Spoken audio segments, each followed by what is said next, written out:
So, welcome back to Jane's Stories of Life. There's a question that children are asked all the time. What do you want to be when you grow up? The answer varies, of course, depending on age and circumstance. Up until the time I was probably 9 or 10 years old, my answer was I wanted to be a detective. Dick Tracy was a comic book character, a detective who solved all kinds of mysteries, and I loved Dick Tracy. I even cut off the top of a cereal box and sent it in with a quarter so that I could have a Dick Tracy decoding ring, which would help any detective solve mysteries.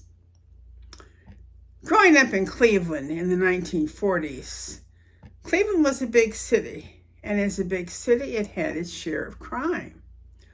Organized crime was very active in the illegal gambling scene. That was before the days of lotteries, casinos, those kinds of things.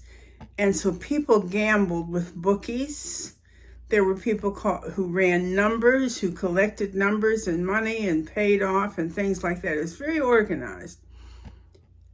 People were trying to get into having their own territory and undercutting the mob a little bit, which caused some problems. My mother used to call some of those people the racketeers. And there was a racketeer who lived on the block behind our block, whose house was mysteriously the recipient of a firebomb thrown on the front porch in the middle of the night. There was another incident of intimidation by organized crime, no doubt, where a car was booby-trapped. When the occupant got into the car exploded. So there were all kinds of things going on like that. A lot of mysteries. As a matter of fact, I kept a scrapbook of clippings. I would clip things out of the newspaper about some of the crimes in the area.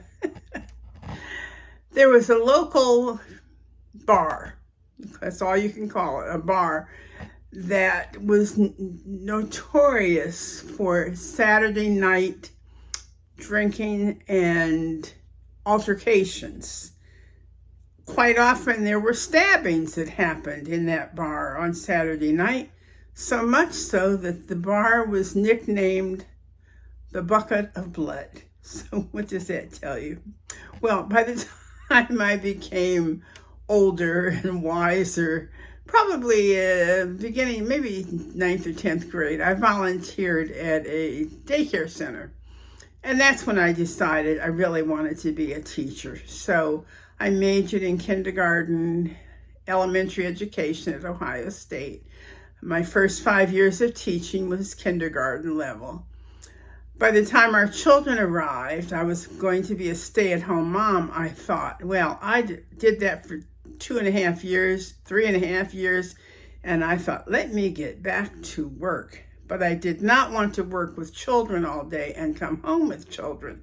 So my next career for the next 2.5 years were that of a personnel administrator for the state of New York. And I really enjoyed that job a great deal. But you can read more about that in my book a little more. I did decide that I really missed teaching, and I went back to teaching. So my total years of teaching were 36 years.